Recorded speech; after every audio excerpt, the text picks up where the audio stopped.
بسم الله الرحمن الرحيم. قال الله تعالى في كتابه المجيد: كلا إن الإنسان ليطغى أن رآه استغنى إن إلى ربك الرجعى. صدق الله العظيم. حضرات، یہ دنیا جس میں ہم اور آپ زندگی گزار رہے ہیں ایک ختم ہو جانے والی دنیا ہے. دنیا اور دنیا کی ساری چیزیں ایک دن مٹ جائیں گی، نیست نابود ہو جائیں گی. اللہ تعالیٰ کا ارشاد ہے: کل من علیہا فان ویبقى وجہ ربک ذو الجلال والاکرام. انسان کو اس دنیا میں آخرت کی تیاری کرنے کے لیے بھیجا گیا ہے اور اس کو مختصر سی زندگی دی گئی، اور اس مختصر زندگی میں ایک بہت بڑے امتحان کی تیاری اس کو کرنی، جو آخرت میں اور جو موت کے بعد ہونے والا ہے. اس لیے حضور اکرم صلی اللہ علیہ وسلم نے بار بار اس امت کو ابھارا ہے اس بات کے لیے کہ وہ جتنی جلدی ہو اس دنیا کو غنیمت سمجھے، یعنی آخرت کی تیاری میں بہت جلدی کرے، قبل اس کے کہ اس کے ساتھ کوئی فتنہ ہو جائے، کوئی انسیڈنٹ ہو جائے، کوئی حادثہ ہو جائے. تو زندگی کا کوئی ٹھکانہ نہیں، موت کا کوئی ٹھکانہ نہیں. اس لیے حضور اکرم صلی اللہ علیہ وسلم نے بار بار زور دیا ہے کہ انسان نیک عمل میں جلدی کرے، آخرت کی تیاری میں جلدی کرے. حضور اکرم صلی اللہ علیہ وسلم نے فرمایا: بادروا بالاعمال فتنا کقطع اللیل المظلم. تم نیک عمل میں جلدی کرو قبل اس کے کہ فتنوں کا دور شروع ہو جائے. اور یہ فتنے بہت ہی خطرناک قسم کے فتنے ہوں گے.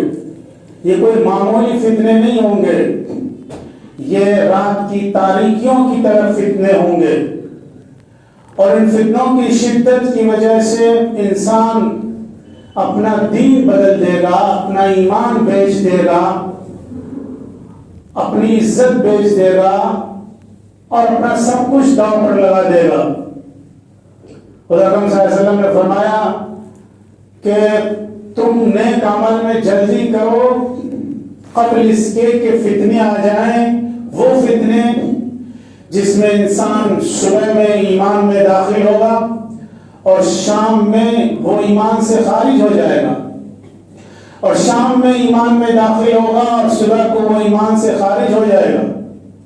یہ فتنے آج کے دور میں ہم دیکھ رہے ہیں، ہماری آنکھوں کے سامنے فتنے ہیں. جب کوئی حالات آتے ہیں تو بہت سے لوگ اپنا در بدل دیتے ہیں، اپنا دل بدل دیتے ہیں، اپنا ایمان بدل دیتے ہیں، اپنی وفاداری کو وہ تبدیل کر دیتے ہیں. پر جھپکتے ہی ایسا لگتا ہے کہ یہ سب کیا کچھ ہو گیا جس کے بارے میں انسان سوچ بھی نہیں سکتا تھا.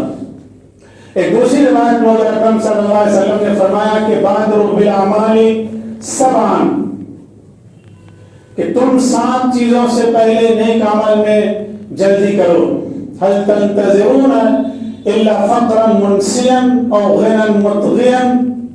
کیا تم اس غربت کا انتظار کر رہے ہو، اس فقر و فاقہ کا انتظار کر رہے ہو جو تم کو اللہ سے غافل کر دے، جو آخرت سے غافل کر دے؟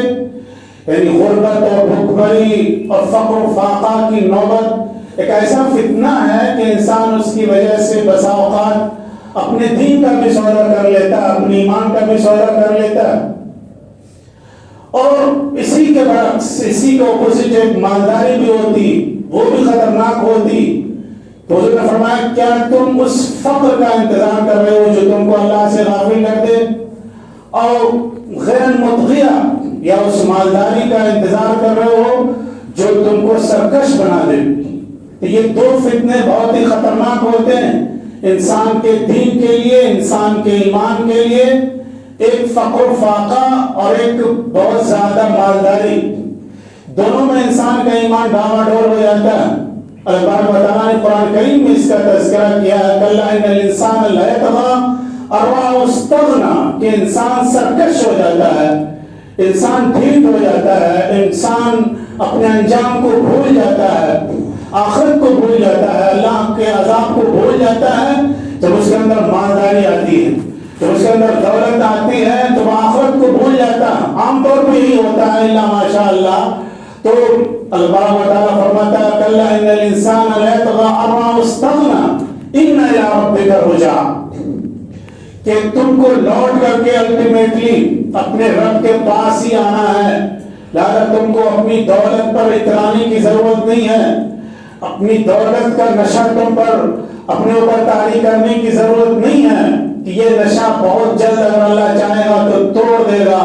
جو اللہ دولت دیتا ہے وہ منٹوں میں لے بھی سکتا ہے، تو اللہ و تعالیٰ کے ہاتھ میں سارے اختیارات ہیں، وہ دینے پر بھی قادر ہے اور لینے پر بھی قادر ہے۔ اس لیے انسان کو اپنے کسی بھی حال پر اور کسی بھی اچیومنٹ پر اور کسی بھی ترقی پر انسان کو نازا فرح اور متکبر نہیں ہونا چاہیے، بلکہ اس کو شکر ادا کرنا چاہیے۔ اگر اللہ و تعالیٰ کی طرف سے اگر مالداری کی نعمت عطا کی جاتی ہے تو حضور نے فرمایا کہ کیا تم اس دولت کا انتظار کر رہے ہو جو تم کو سرکش بنا دے، یا اور مرض مفسدہ، کیا تم اس بیماری کا انتظار کر رہے ہو جو تم کو تمہارے احوال کو خراب کر دے، تم اصلاحی نہ رہ سکو کہ تم نیک عمل کر سکو، تم نماز پڑھ سکو، تم روزہ رکھ سکو۔ بہت سی بیماریاں ایسی ہوتی ہیں کہ انسان کسی قابل نہیں ہوتا ہے، وہ اپنی جگہ سے ہل بھی نہیں سکتا ہے، بہت سی ایسی بیماریاں ہوتی۔ تو حضور اکرم صلی اللہ علیہ وسلم نے انسان کو آگاہ کیا، خبردار کیا اور وارننگ دی ہے کہ تم اس سے پہلے نیک عمل کرو۔ هل تنتظرون الا مرضا مفسدا او حرما مفندا، کیا تم اس بڑھاپے کا انتظار کر رہے ہو جو بڑھاپا تم کو سٹیا دے؟ بڑھاپے کی ایک کیفیت ہوتی ہے کہ انسان کا دماغ معاف ہو جاتا ہے اور اس کی ساری طاقت جو ہے وہ مفلوج ہو جاتی ہے، وہ کسی قابل نہیں رہتا ہے، جس کو کہتے ہیں کہ انسان سٹیا جاتا ہے۔ تو انسان بڑھاپے میں سٹیا جاتا ہے، وہ کسی قابل نہیں رہتا ہے۔ تو اللہ حضور اکرم صلی اللہ علیہ وسلم تنبیہ کر رہے ہیں کہ اس سے پہلے تم نیک عمل کرو قبل اس کے کہ ایسا بڑھاپا آ جائے کہ تم کسی قابل نہ بچ سکو۔ اور آگے فرمایا او حرما مفندا او موتا مجہزا، کیا تم موت کا انتظار کر رہے ہو؟ موت جو بالکل تیار کھڑی ہے تم کو اپنا شکار بنانے کے لیے۔ موت ایک ایسی چیز ہے کہ کسی کو معلوم نہیں کہ کب اس کا وقت آ جائے۔ وما تدری نفس بأي ارض تموت، کوئی نہیں جانتا کہ کب کس زمین میں کس وقت اس کی موت آ جائے۔ وَلَيَأْخِرَ اللَّهُ نَفْسًا إِذَا جَاءَ أَجَلُهَا، اور جب انسان کا طے شدہ وقت موت کا وقت اللہ کی طرف سے آ جاتا ہے تو وہ ٹل نہیں سکتا، اس کو دنیا کی کوئی طاقت ٹال نہیں سکتی۔ تو بچے بھی مرتے ہیں، جوان بھی مرتے ہیں، بوڑھے بھی مرتے ہیں، تو تم موت کا انتظار کر رہے ہو کہ جب موت آ جائے گی تب نیک عمل کرو گے۔ مطلب یہ کہ اس سے پہلے نیک عمل کرو، اس سے پہلے آخرت کی تیاری کرو، اس سے پہلے اللہ کو یاد کرو، اس سے پہلے اللہ کا ذکر کرو۔ ابھی دجال، کیا تم دجال کا انتظار کر رہے ہو؟ دجال اس امت کے لیے بہت بڑا فتنہ ہے۔ ہر نبی نے اپنی امت کو اس فتنے سے آگاہ کیا اور اس امت سے اس فتنے سے خبردار کیا، اور خاص طور سے اکرم صلی اللہ علیہ وسلم نے اپنی امت کو بار بار اس فتنے سے آگاہ کیا۔ اور اس کے بعد فرمایا کہ فشر غائب ينتظر، کہ وہ بہت ہی بدترین شر ہے جس کا انتظار کیا جا رہا ہے۔ اور دجال کا مطلب یہ ہوتا ہے وہ شخص جو سراپا جھوٹ اور فریب سے بنا ہوگا، اس کے چہرے میں جھوٹ اور فریب کے علاوہ کچھ نہیں ہو۔ آج کی جو حالات ہیں اس میں بہت سے لوگ لگتے ہیں کہ یہ بھی دجال ہے، یا دجال کا کوئی چہرہ ہے، یا دجال کا پیشخیمہ، دجال کی آمد کا اعلان ہو رہا ہے۔ ایسے فراڈ، ایسے جھوٹ بولنے والے، ایسے دجل و فریب اور مکار قسم کے لوگ اس دنیا میں پیدا ہو رہے ہیں۔ اور آخری بات آپ نے فرمایا کہ کیا تم قیامت کا انتظار کر رہے ہو؟ اور قیامت تو بہت ہی ہولناک چیز ہے، بہت ہی خطرناک چیز ہے۔